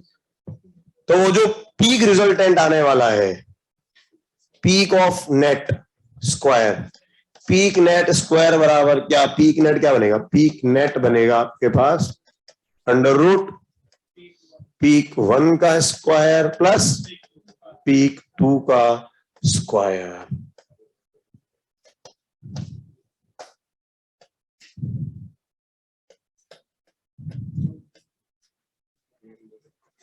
पीक 1 का स्क्वायर प्लस पीक 2 का स्क्वायर, इसका मतलब जो आंसर हमें देना है I बराबर, तो I बराबर क्या आ गया हमारे पास, √ I1 स्क्वायर प्लस I2। अब क्या फर्क पड़ रहा है, दोनों RMS होंगी, तो भी वो RMS आ गया। ये दोनों को पीक मानोगे तो वो आएगी, क्या आ गई, पीक आ गई। क्या बनेगा फॉर्मूला, √ √2/10 का मतलब हो गया 2/100 प्लस √25 यानी कि 2/25। So this becomes 1/√10, this is 1/√10 बिल्कुल, और 1/210 इज 0.3 आ जाएगा आपके पास, बिल्कुल सॉल्व करो, ये वैल्यू आपके पास आएगी 0.3 एम्पियर अप्रोक्सीमेटली। तो आंसर ए ऑप्शन और आ जाता है, देख लो आंसर ए ऑप्शन ये आ रहा है 0.3 एम्पियर। बस 10 कैसे कैलकुलेट किया बेटा, 10 ऐसे कैलकुलेट किया कि तू तो एक काम कर, इस येलो सर्किट को अलग ले लेना यार भाई, ये बैटरी दिखा दी ई, क्या दिखा रहा, मैं येलो सर्किट की बात करूं तो नीचे वाले में XL 50 और 50, हाँ तो ये दिख रहा है हमको XL बराबर, XL1 बराबर 50 ओम्स, R1 बराबर 50 ओम्स, बस। तो ये इसका इंपिडेंस बना देना सिर्फ Z1 वाला पार्ट, तो Z1 वाला पार्ट क्या बन रहा है हमारे पास, ये बनेगा, ये R बन जाएगा, ये XL बन जाएगा, ये Z1 बन जाएगा, दोनों इक्वल है, तो ये फाई कितना आएगा बेटा, 45 डिग्री। बस सिर्फ एक सर्किट को कंसिडर कर, ये मैंने येलो सर्किट कंसिडर कर लिया, सिर्फ इस येलो वाले पार्ट के सर्किट को ड्रॉ कर दिया मैंने बस ई के साथ में। यार ये तो फास्ट होना चाहिए, मतलब ये सीरीज तो फास्ट दिखनी चाहिए। ये क्या बन रहा है, ये तो अपने में एनालॉग सर्किट को बन रहा है, और ऊपर वाला क्या बन रहा है, आरसी, बस ऊपर वाला क्या बन गया, आरसी। नहीं क्यों नेगेटिव होगा भाई, इसके वाले इसमें इंडक्टर और रेजिस्टेंस है, इंडक्टर रेजिस्टेंस का मतलब सर्किट इज मोर इंडक्टिव, तो करंट क्या चलेगा आपका, ई से पीछे चलेगा। तो ई से पीछे चल रहा है ना, तभी तो आपने क्या लिखा है इसके लिए -π/4 I1 वाले पार्ट के लिए। ऊपर वाला कैपेसिटिव है, कैपेसिटिव के अंदर करंट क्या करता है, आगे चलता है। हाँ तो φ2 नहीं तो नेगेटिव क्यों लिखा हमने, क्योंकि हाँ तो आएगा ना, ये इसमें एक्सेल ऊपर गया है तो उसका टर्म बनाओगे तो एक्सी कहाँ आएगा, नीचे। एक्चुअली माइनस मैंने इसलिए लिया क्योंकि मैं उस वाले जो हमने पढ़ा, मैं उस फॉर्मूले को मान के चल रहा हूँ। हाँ मैं अपना फॉर्मूला मान रहा हूँ कि करंट इज sin ωt -φ की फॉर्म। मैंने करंट को ऑलरेडी पीछे मान रखा था, लेकिन करंट यहाँ क्या हो गया, आगे, इसलिए वो नेगेटिव आ गया। बस आप तो यूं समझो ना इस बात को, आपको तो ये दिख रहा है कि ये R2 है, XC यहाँ है, बस ये Z2 बन रहा है आपके पास, खत्म। आप तो इसको यूं समझो ना। अब ध्यान दो, अब Z के अलॉन्ग तो क्या आएगा आपका, Z के अलॉन्ग क्या बनता है, E बनता है, तो E Z के अलॉन्ग आता है और I कहाँ आता है, इसके अलॉन्ग आता है, बस। तो उसका तो सोचो ना आप, तो ये क्या चल रहा है एक्चुअली, E इसके नीचे की तरफ चल रहा है, इधर क्या चल रहा है, वो E ऊपर चल रहा है, मतलब कुल मिलाकर के एक पॉजिटिव दूसरा क्या हो गया, नेगेटिव। वैसे सोचो, या हम तो जो लेके चल रहे थे उसके हिसाब से कर रहे हैं। अरे इसका फेजर नहीं, हम अगले वाले का फेजर बनाएंगे, चिंता मत कर, ये तो इजी, इसमें क्या फेजर बनाना है, ये तो बन गया I1 और I2, तो इनका फेजर क्या बनेगा। ये क्या दिखा रहा है अपने आप में आपको कि भाई ये एक करंट ले लो कैपिटल I1, तो कौन आगे चल रहा है, I2 आगे चल रहा है और I1 क्या चल रहा है पीछे। कितने का फेज डिफरेंस आएगा दोनों में, π/2 का, बस खत्म। ये π/2 दिख रहा है, और क्यों दिख रहा है, क्योंकि एक π/4 आगे और एक π/4 पीछे। ये तो ढंग से ध्यान दो तो वो बन गया ना SHM इक्वेशंस, वही कॉम्बिनेशन ऑफ वेव्स y बराबर y1 + y2। बस फर्क क्या है, अब तक आप ब्रेक करते थे पोटेंशियल को, अब किसको ब्रेक कर रहे हो, करंट को, बस। ऐसा क्यों, क्या ऐसा क्यों, Z को पैरेलल में सॉल्व करके E/R करके भी आंसर आ जा रहा है। अबे आंसर होना निकालना मकसद है बेटा, आंसर निकाला और ये करना कर मत देना Z को पैरेलल में सॉल्व कर दिया, हाँ गलत तरीका है वो, ये ऐसे ही सॉल्व होता है। अभी दिखा रहा हूं मैं पूरा पैरेलल एक LCR बताया हूँ सर्किट, जरा कैसे सॉल्व करते हैं, देखो जरा, देख लो जरा, सबसे टिपिकल एक सवाल है, मतलब उसका तो ठीक है, फिर अलग अलग कॉम्बिनेशन कई सारे हो सकते हैं। भाई इसमें क्या करा इन्होंने, L और R सीरीज, R और C सीरीज, और आपस में क्या कर दिया, पैरेलल। चलो हम आ जाते हैं एक बार जरा LCR पैरेलल पर आ जाते हैं पूरी कंप्लीटली, स्क्रीनशॉट 4।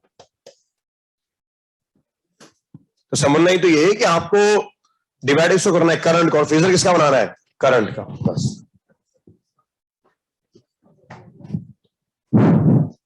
चल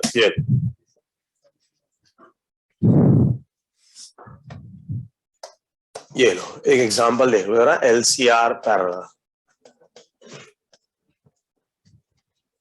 तो आसान है, लॉजिक पता है तो कुछ नहीं, इसमें ये ले लो कॉन्सेप्ट, ये देखो, ये ले लो E बराबर कैपिटल E sin ωt।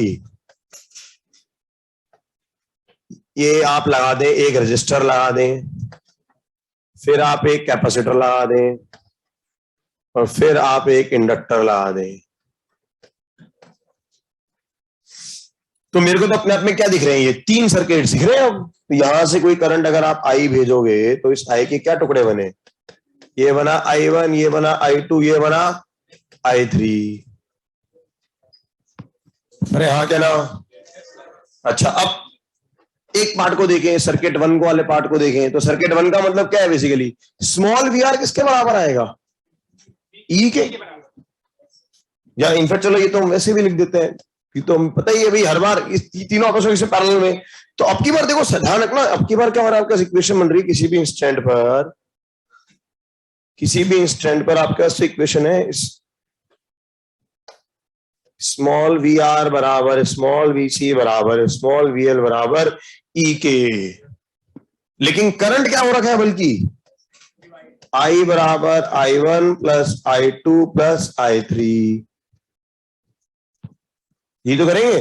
तो देखो I1 लिखना तो बहुत आसान काम है, I1 बराबर, हाँ भाई I1 कैसे लिखा, इसको सीरीज ले लो, तो I1 बराबर क्या बना आपके पास, कैपिटल I1, ठीक है ना भाई, capital I1 sine omega T, same phase है, और E1 क्या, I1 क्या बनेगा, E by R sine omega T, है तो ठीक है।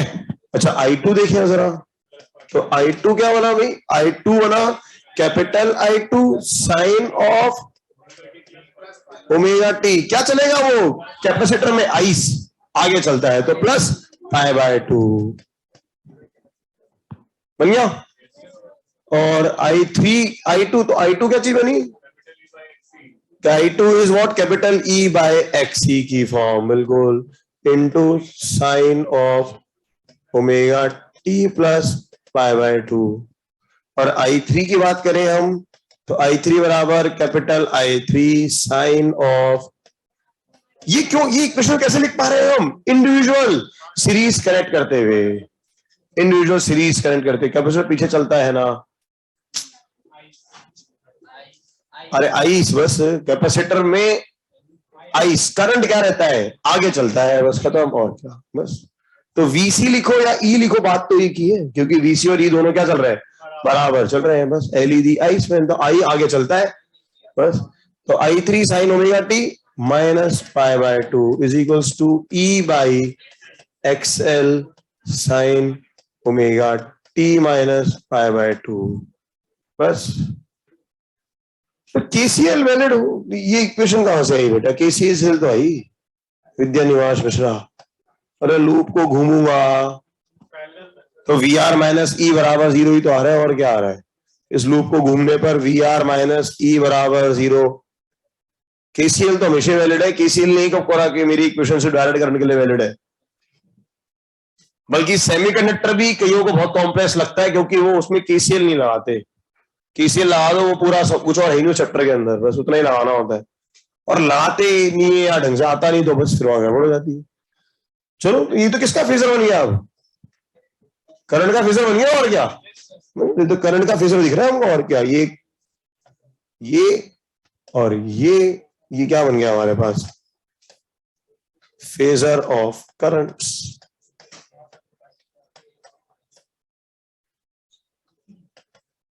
तो क्या बनेगा देखना, तो भी फेजर ऑफ करंट्स अगर बनाओगे तो आपके पास क्या बन गया, एक तो आप ले लो I1, है ना भाई, चलो तो I1 को ये मान लेते हैं, इधर मान लो, और I2 I3, I2 का बना इससे पाई बाय 2 नीचे, है ना, I2 का बना इससे पाई बाय 2 ऊपर, ऊपर बना I2 बना ऊपर, और I3 क्या बना नीचे।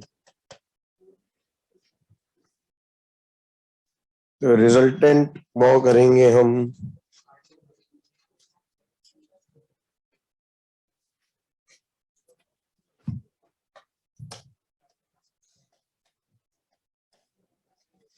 इसका मतलब क्या हो गया, ये आपने ले लिया I1, ये क्या बन गया एक तरह से I2 माइनस I3, और ये क्या बन गया आपके पास कैपिटल I, यानी कि बन गया रिजल्टेंट का डायग्राम।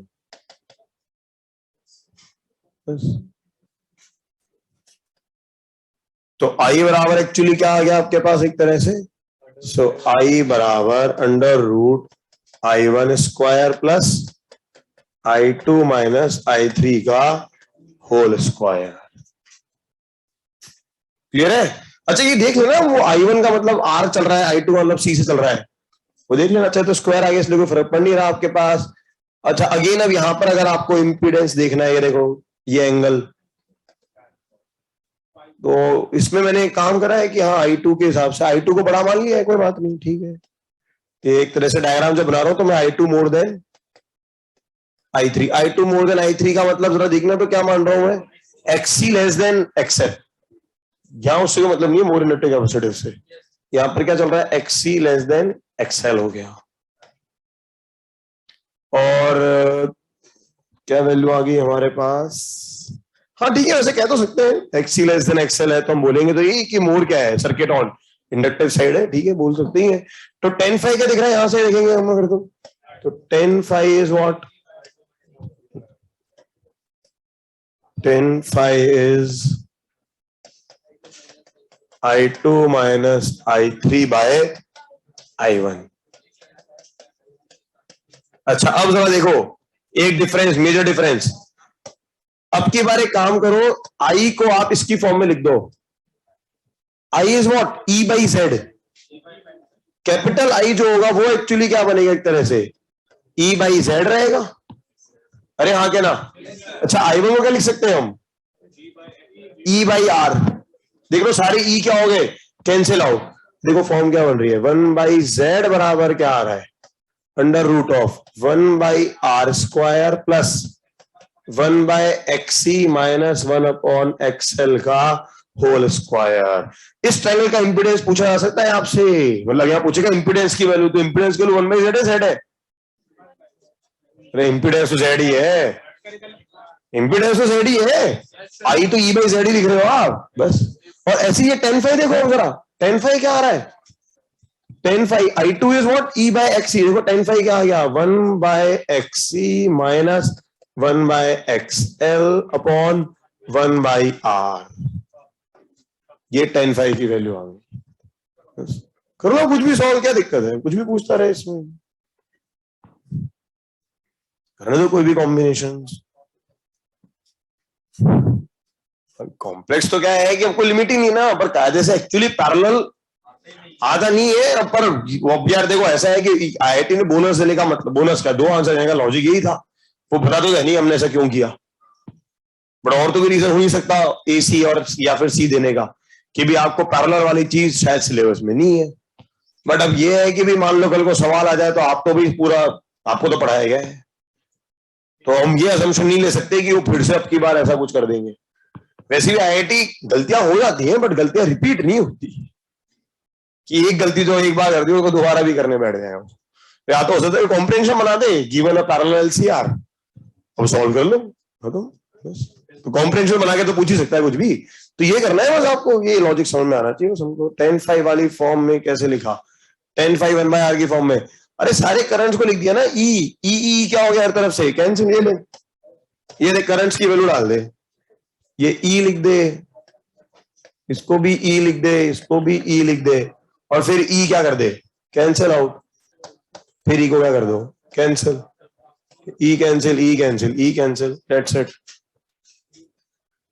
बस खत्म। अरे पर अभी तुम्हारे ओलंपियाड ओलंपियाड भी तो है, तो उनमें तो आ ही सकता है, उसमें क्या है बस। तो डील करना चाहिए हमें तो भी हर तरह से, और क्या है। और वो ठीक है, देखो एक्चुअली देखो ऑब्वियसली ये बैच जो चल रहा है इस समय बहुत बड़ा हो रखा है, क्योंकि इसमें 3 4 5 बैचेस कंबाइंड चल रहे हैं। बाकी सिंपल बात है, ये टॉपिक भाई सिलेक्टिव लोगों के लिए बनता है, जो बेसिक एलसीआर नहीं कर पा रहे, सीरीज ये वो, पैरेलल पे कहां बात करें भाई। हमें तो हर चीज पढ़ाते हुए चल रहा है ना, मुझे पता है यहाँ पर हम बात कर रहे हैं कि अच्छे बच्चे हैं इस बैच के अंदर, तो फिर वो लेवल तो टच करना ही पड़ेगा बस। तो कोई चीज इसलिए छोड़ी नहीं जाती ना, बेसिक वाली छोड़ सकते हैं इस भरोसे की तुम पढ़ लोगे खुद, क्योंकि बहुत सारे बच्चे वो भी हैं जो खुद से तो नहीं कर सकते, ठीक है। और ना मैं ऐसा कुछ छोड़ सकता हूँ जो कि टफ वाला पार्ट है, क्योंकि अच्छे बच्चे हैं हमारे यहाँ पर। तो ठीक है, उन्हीं के लिए यार ये जो बेसिक सीरीज एलसीआर कर जाए, तो बस इसमें और क्या बनेगा इससे ज्यादा। लेट्स स्क्रीनशॉट 5, अब ये समझ में आ गया तो बहुत अच्छी बात है। और समझ में क्या है, ये इक्वेशन बनती y बराबर y1 plus y2 plus y3, जिसको ये समझ में आता है कि हाँ यार 3 इक्वेशन, 3 साइनसॉइडल इक्वेशंस का रिजल्टेंट है, तो वो क्या बन गया, फेजर डायग्राम ही तो बन गया बस। ये अपने आप में कुछ और थोड़ा है, y बराबर, ये y1 बराबर a1, y2 बराबर a2, y3 बराबर a3, उनका रिजल्टेंट निकालना है बस आपको, और करना क्या है। सब बच्चे अच्छे इस क्लास में, थैंक यू बेटा। अभी मैं तो यही मांग के पढ़ा रहा हूँ, और क्या, ठीक है चलो खैर, वरना ठीक है जो है वो समझते चले, और क्या। और बाकियों के लिए मंडे या ट्यूसडे को मैं 10 मिनट बात करूंगा। ये इसलिए बता रहा हूं मैं पहले, क्योंकि अटेंडेंस जो है ना वो मुझे दिख रही है कि कम हो रखी है, तो अपने जो तुम्हारे वो वीक दोस्त हो ना उनको बोल देना आ जाए 10 मिनट और जरा समझ लें। कट्टे हुए चल रहे हैं तुम्हारे, नहीं अरे तब भी ऑफलाइन भी कम हो रखा है और ऑनलाइन में भी कम हो रखा है। वो दिवाली के बाद से ठीक है, वो आधे लोग तो सोचो दिवाली होगी सिलेबस हो गया, जो हो गया वो हो गया बस खत्म। चलो क्लियर यहां तक। तो ये एडवांस वाली पार्ट खत्म। एक ट्रांसफॉर्मर जरूर है, लो शीट निकालो वहीं से, बता दूंगा तुम्हें, निकालो एसी की शीट।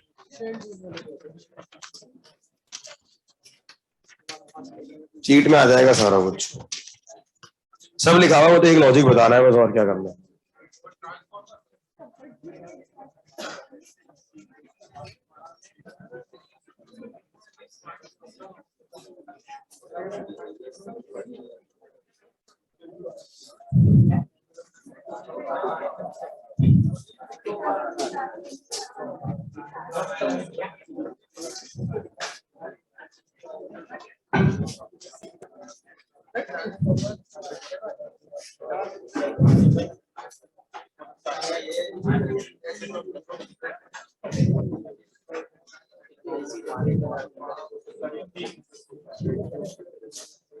तो इफेक्टिव थ्योरी अगर तुम देखो तो वैसे तो 3 लेक्चर के अंदर ये हो जाता है, बट अब ये वाली बातें सब करो, सीरीज पैरेलल सब बता दो, तो बस वो चीज डिफरेंट हो जाती है। चलो लिखा तो है, आ जाओ पेज नंबर 10 पे आ जाओ सीधा, AC sheet page number 10, AC sheet page 10। Hello hello hello. हाँ ये देखो भाई, पहले तो क्वालिटी फैक्टर ऊपर लिखा हुआ है, साथ में लिखा है नॉट इन आईआईटी सिलेबस। ये यार एक मिनट भाई, अरे सिलेबस नहीं है, वो किसी और तरह से पूछ लेगा, बस एनसीईआरटी में दे रखा है तो पूछा तो आ सकता है ना किसी और तरीके से उसको। भाई जेई सिलेबस में क्या नहीं है, उसका फॉर्मूला नहीं है। अच्छा कॉन्सेप्ट वो पूछे, ऐसे फ्रीक्वेंसी बताओ जिस पर कि हाफ पावर ट्रांसमिशन हो जाए, तो हाफ पावर के लिए करंट निकाल लो, तो ये तो सवाल बन गया ना। अब जेई सिलेबस में क्या नहीं है, उसका फॉर्मूला नहीं है, बस वो क्वालिटी फैक्टर नाम से नहीं पूछेगा, तो बोलेगा भाई वो करंट बता दो जब पावर क्या हो जाए, हाफ हो जाए, बस। तो हम तो दो चीजें कवर कर लेते हैं भाई, जो इंफॉर्मेटिव पार्ट है उसके साथ साथ सवाल हो गया। ये सारी चीजें ऐसा नहीं है कि इंफॉर्मेटिव फॉर्म में है, ये सब क्वेश्चन है अपने आप में, और क्या है क्वेश्चन, ही है अपने आप में, और क्या चीज है ये, बस पूरा क्वेश्चन सॉल्व कर दिया हमने, देख कि भी हाफ पावर पर होता है क्या है। अच्छा चलो एक बात बताओ, चलो ये तो हाफ पावर के लिए था, वो सवाल आ गया 1/4 पावर किन फ्रीक्वेंसीज पर होगी वो बता दो, उनका डिफरेंस बता दो, लो भाई कॉम्बिनेशन बन के आ ही सकता है ना, बताओ कि भी 1/4 पावर पर ओमेगा 1 माइनस ओमेगा 2 की वैल्यू बताओ। अब वो जिसने ये कर रखा है उसको ये समझ में आ गया, कॉन्सेप्ट तो वही है, बस हमें 1/4 पावर मतलब हमें कहां बात करनी है, यहां कहीं पर करंट आएगा वो वाला, समझ रहे हो। और बस उसके अकॉर्डिंगली अब आप चीजें सॉल्व करते हुए चल सकते हैं। तो भाई इनको बिल्कुल भी एडवांस क्लासेस का मतलब ही होता है कोई भी चीज याद नहीं करनी, क्या करना है, मैं तो लॉजिक को पकड़ना है बस। चलो भैया पेज नंबर 10 पर देखो, ये ट्रांसफार्मर दिखा रखा है आपको,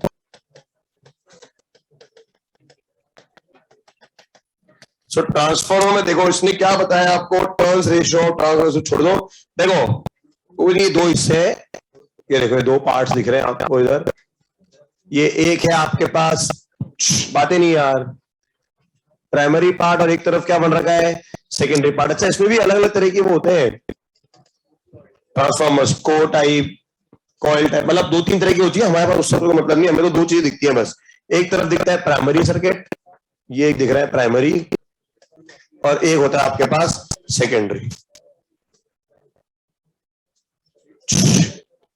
बात नहीं हुई, ये सेकेंडरी और ये आपके पास primary. Changes alternating potential from one value to another of greater or higher value, the resulting current produces a large alternating magnetic flux। ठीक है, ये सब कुछ की चाहो तो पढ़ लेना एक बार। देखो बेसिक लॉजिक जो है ना इसका, वो ये है, जो इसका फॉर्मूला जो सारे लिखे हुए किस बेस पर आए हैं, वो फॉर्मूला आए इस बेस पर, that flux linked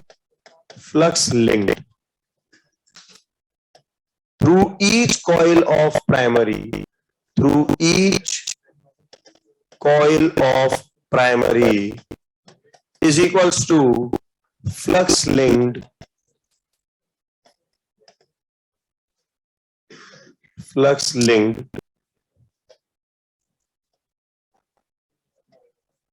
through each coil of secondary। ये है इसका main logic, through each coil of secondary।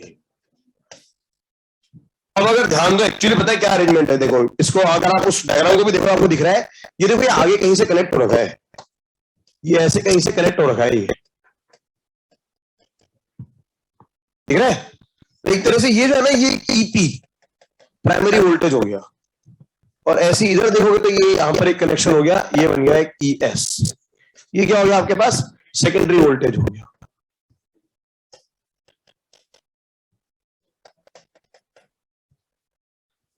ठीक है, अच्छा अब समझो, ये पूरा प्राइमरी वोल्टेज, ये ईपी, जितना यहां से सप्लाई होगा उतना ही इसके अक्रॉस क्या आ रहा होगा, वोल्टेज आ रहा होगा। अच्छा ये इंडक्टर नहीं है अपने आप में एक, तो इंडक्टर के अक्रॉस ईएमएफ क्या आता है, L D I by D की फॉर्म, ये तो लिखते हैं हम L D I by D की फॉर्म। अच्छा तो एक तरह से जो ईपी लिख रहे हैं, तो आपके पास अब याद करो उसने क्या बोला, flux link through each coil of primary is equal to flux link through each coil of secondary. दोनों का फ्लक्स लिंक किसके थ्रू, टोटल फ्लक्स लिंक सेम है, ईच कॉइल के थ्रू सेम है, ईच कॉइल के थ्रू सेम है basically.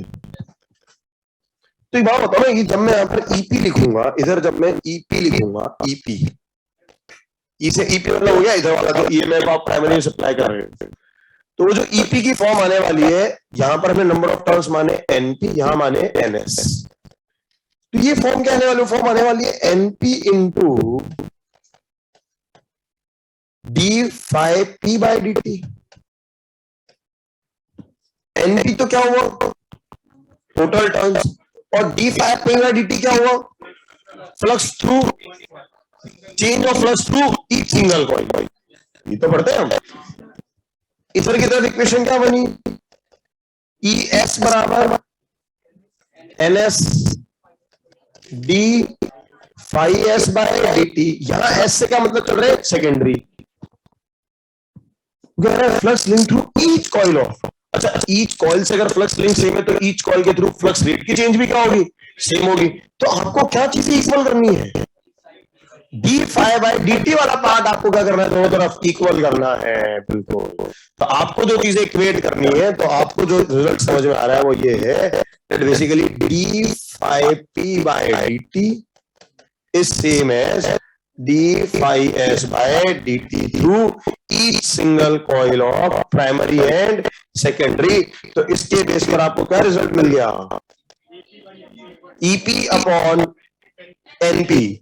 तो ईपी, अब ये ईपी इस फॉर्म में लिख लो, ऐसे लिख लो एक ही बात है, ईपी अपॉन एनपी बराबर E S upon N S. ये उसने देखो वहां लिखा हुआ है, ये देखो, it can be shown that for ideal transformer, ideal इसलिए कि कोई और एनर्जी लॉसेस हम नहीं मान रहे, वो सब मानते हुए, ई एस बाई ईपी बराबर एन एस बाय एनपी बराबर क्या आ गया, साथ साथ IP by I S. IP का आ गया इसमें बीच में करंट, वो L D I by D T की फॉर्म से हम सॉल्व करेंगे। तो मैं करंट बेसिकली, अभी करंट का भी वापस फॉर्मूला लिखा दूंगा, उसको छोड़ दे एक मिनट के लिए। तो यहां से आपको एक फॉर्मूला मिल जाता है, ईपी बाय ई एस बराबर एनपी बाय एन एस। अब तक तो इतना देखो आप बस, ईपी बाय ई एस बराबर एनपी बाय एन एस की फॉर्म। तो ये देखो जरा, ये लास्ट पॉइंट पर होगा। एक्चुअली देखो प्राइमरी क्या है, पता है, प्राइमरी है जो सप्लाई आ रहा है कहां से, पावर प्लांट से, ये पावर प्लांट की सप्लाई है। और सेकेंडरी वो है जो हमारे हाउस होल्ड में जा रहा है, ठीक है ना। मोस्टली मैं जो जनरल ट्रांसफॉर्मर्स हमारे बाहर लगे हुए ना, उनकी बात कर रहा हूं मैं। तो ट्रांसफॉर्मर्स जनरली ट्रांसफॉर्मर ये कहां से आ रही है, ये आ रहा है फ्रॉम पावर प्लांट, ये सप्लाई आ रही है फ्रॉम पावर प्लांट, और ये जा रहा है हमारे हाउस होल्ड पे, ये वाला पोर्शन जा रहा है हमारे हाउस होल्ड। तो याद करो, और डीसी में हमने पॉइंट पढ़ा था, टर्म्स भी सेम होगा एन सर, जब ईपी इक्वल टू, फिर वही बात बेटा, ईपी इक्वल टू ईएस थोड़ा करना है, एचआरएस। ईपी तो क्या है, प्राइमरी की सप्लाई, और ईएस क्या है, सेकेंडरी का आउटपुट एक तरह से। तो उनको थोड़ा इक्वल करना है, इक्वल क्या करना है आपको, flux link through each coil of, ठीक है ना भाई। अच्छा बाकी सब इसमें ये देख लो, आयरन कोड लिया है, आयरन कोड से क्या होगा, क्या बढ़ जाएगा वो फ्लक्स, समझ लो ना। हाँ, क्योंकि भाई मान लो ये प्राइमरी वोल्टेज, अब याद करो करंट चलता डीसी वोल्टेज, करंट सप्लाई हमेशा किस पर होती है, हाई वोल्टेज पर, ताकि पावर लॉसेस क्या हो, कम हो, वहां पर हम समझ चुके हैं। इसीलिए आप देखोगे सिटी एरियाज के बाहर में हाई ट्रांसमिशन लाइन्स लगी होती है, फिर ये बाहर लगे हुए ट्रांसफॉर्मर, क्योंकि वहां तो सप्लाई क्या आ रही है, हाई वोल्टेज आ रही है। अब देखो ये आयरन वोल्ट से ज्यादा क्या हुआ, कि मान लो 1000 वोल्ट, मुझे इसमें 1000 वोल्ट पैदा करना है, तो नंबर ऑफ टर्म्स तो एक लिमिट तक ही बढ़ाता होगा ना, खर्च अभी तो है। तो यहाँ पर जैसे आयरन कोर लगाया है, ये वाली टर्म बढ़ गई, तो आपको तो ये दोनों चीज आपस में इक्वल करनी थी बस खत्म। ईएस कम होता है तो बता रहा हूँ ना वेपर को। अब क्या हो रहा है, ठीक है, इसमें है ना, ये भी आयरन कोर का रख रहे हैं, आयरन कोर करना तो flux link to each coil, भाई मैग्नेटिक फील्ड बढ़ जाएगा ना।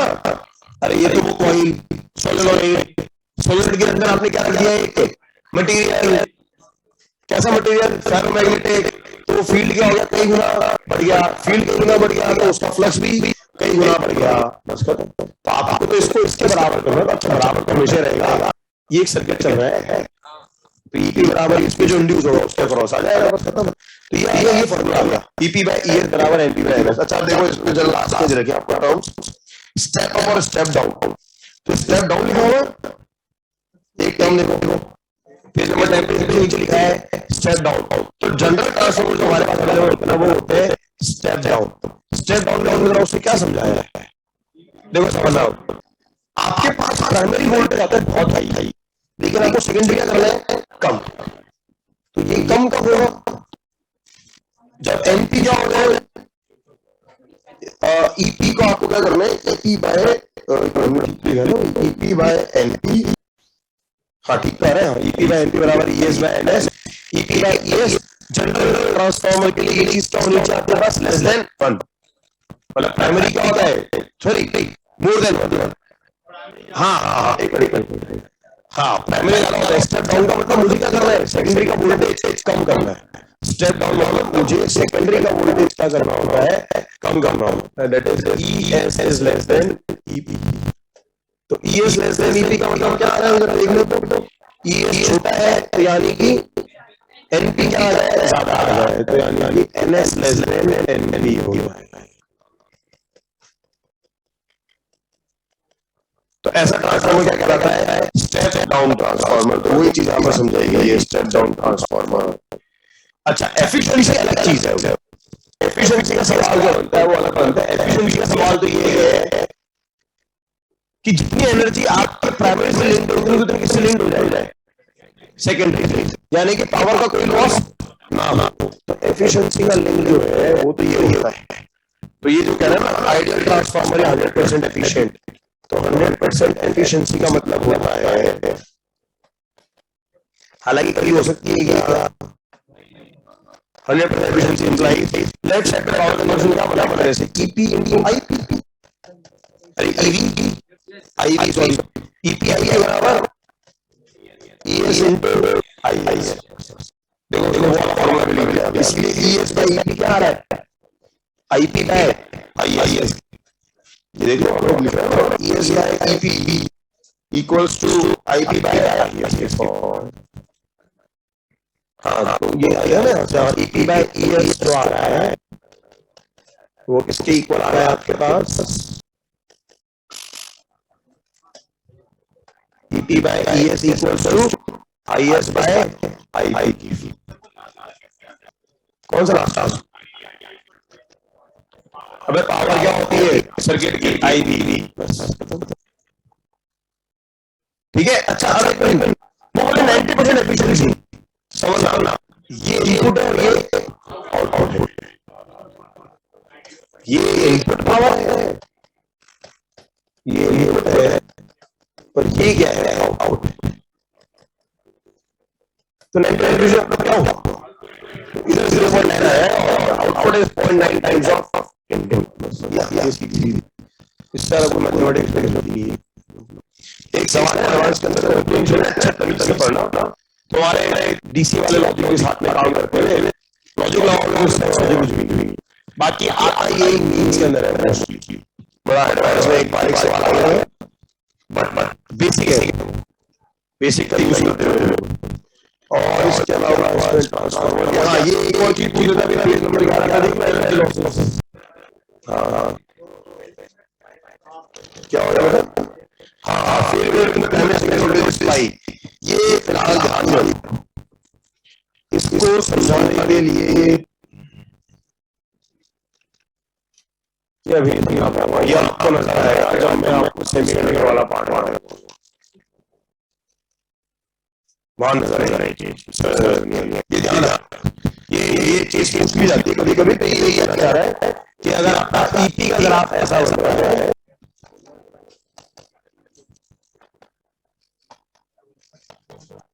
ये जो फेज डिफरेंस वाला पोर्शन है, हालांकि ये कह रहा है कि अगर प्राइमरी का ग्राफ ऐसा है तो सेकेंडरी का जो ग्राफ बनेगा वो आपके पास अपोजिट बनेगा। रेक्टिफायर वो ट्रांसफर में आपको रेक्टिफायर पढ़ाऊंगा ना, तो आपको हमारा ट्रांसफर दिख जाएगा और ये सेवन में रेक्टिफायर टाइम पढ़ेंगे ही हम, तो आपको अपने आप ये प्राइमरी से नजर आ जाएगा, आपको दिख जाएगा क्या ऐसा क्यों वो रेक्टिफायर है। बेसिकली वो फर्क है, वो तो ये करता है जो चार्जर है वो एसी को डीसी में कन्वर्ट कर रहा है, वो एसी को डीसी में कन्वर्ट कर रहा है। हम समझ रहे हैं एसी सप्लाई वोल्टेज को डाउन कर रहे हैं, वो भी एसी वोल्टेज को डाउन कर रहा है, बस वो चीज। तो ऐसे तो चीजें लिंक है, करते जाओगे उतना इजीली लास्ट में तक समझ में नहीं आएगी। तो ये वाला किधर मार दिया अभी नहीं समझ पाएंगे। और बस ये डिफरेंस मतलब ये अगर ये चल रहा है तो ये फिर आपका ये उसका फेज चेंज हो जाएगा। और इसके अलावा हाँ यार पेज 11 पर पेज 11 तो भाई ये लॉजिक समझ गया जाता है, लॉजिक पहले हमारे ना भाई फर्स्ट प्रिंसिपल प्रिंसिपल मेरे हिसाब से कोई चीज याद नहीं होती, अगर ये याद हो कि दोनों तरफ तो फर्स्ट क्या कर रहे हैं आपको सेम टाइम का, और पावर वो भी हम जानते हैं पावर क्या होता है, आई के बराबर आई टू उसको आई के बराबर आई टू लिखा हुआ है।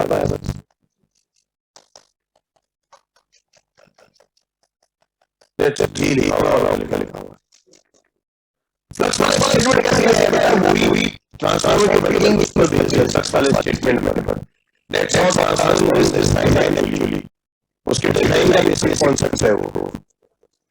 हां ये आप पेज 11 पर प्रोसेस पेज 11 पर प्रोसेस देख लेगा और देखिए समझना रेजिस्टेंस है ये लॉस होंगे, एडी करंट आएंगे, वोल्टेज रेगुलेशन बढ़ा रहा है, तो ट्रांसफार्मर के मैकेनिज्म को लिमिट ब्रेक करके देखते हैं ट्रांसफार्मर ये बात करते हैं पास हो जा रहा है, दूसरी लाइन है वो क्या बोलेगा मेरे के लिए मुझे कुछ ना आयरन को बता रहा है इसलिए ले रहा है वो आयरन को पांच हो रहा है, उसमें ये बैटरी रिजल्ट जैसे एक आपने होते उस तरह से ये ऐसी चीज है उसको सीख लीजिए ताकि वो क्या हो जाए कम हो जाए।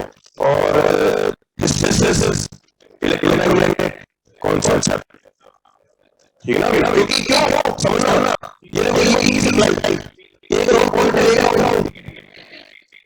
तो उसको इसमें पैरेलल रोड की मेरी लाइफ बार हो रहा है, ठीक है ना, टाइम पे पढ़ लियो और फ्लक्स लीकेज की एक और चीज होती है भी वो म्यूचुअल इंडक्टेंस हुआ है, ठीक है ना भाई।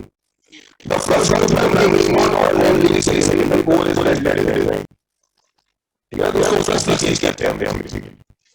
ये flux leakage primary in all going to the secondary completely बस वो तो है डिजाइन नहीं वही बस ये कोई चीज को ऑल एग्जांपल्स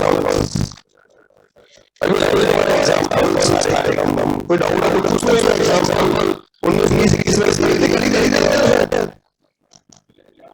ये एग्जांपल 22 के साथ हम जो देख लो नहीं दिया था क्यों कमीशन ऐसा कैसा हो गया चलो कोई बात नहीं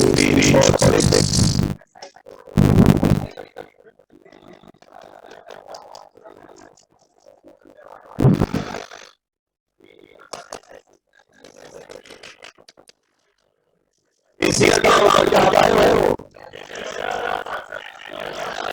चलो गए निकल गए मैं तो आगे से निकल गए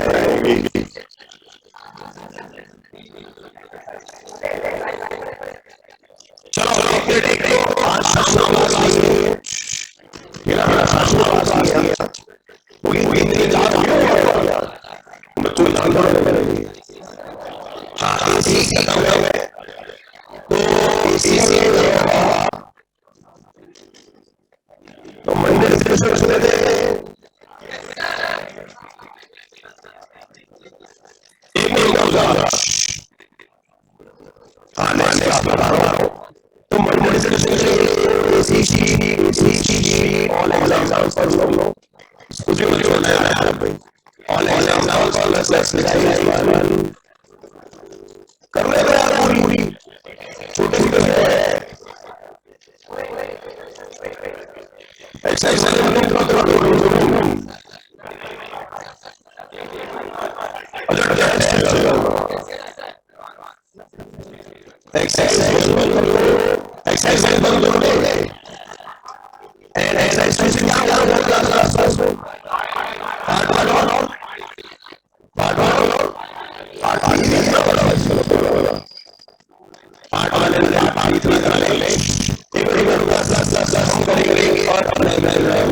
जिसके लिए ऑनलाइन में नहीं हो सकता है तो और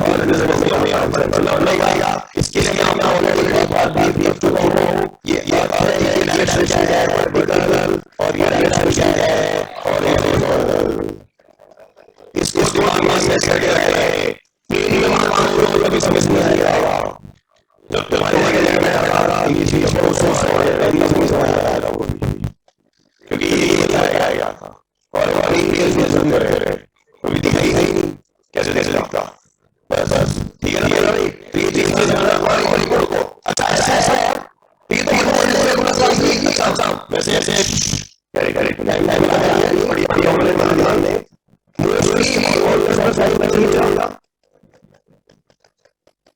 मोस्टली ऑनलाइन क्लास ऑफलाइन ये कर लो चले बड़ी बड़ी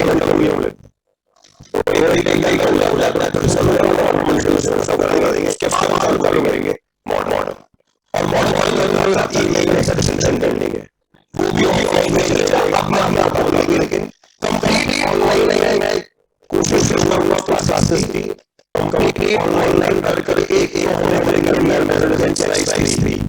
वो बात कर लेंगे यार निकालेंगे प्लस सीपीडी का प्लस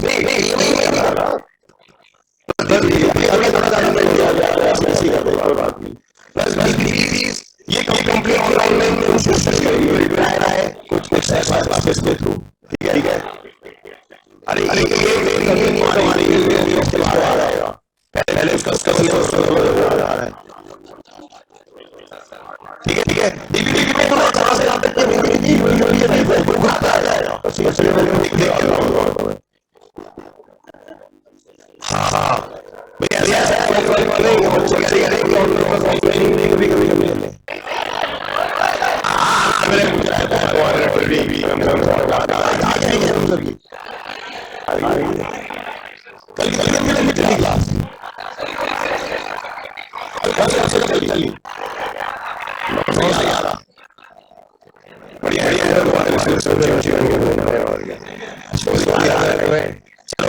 बाय बाय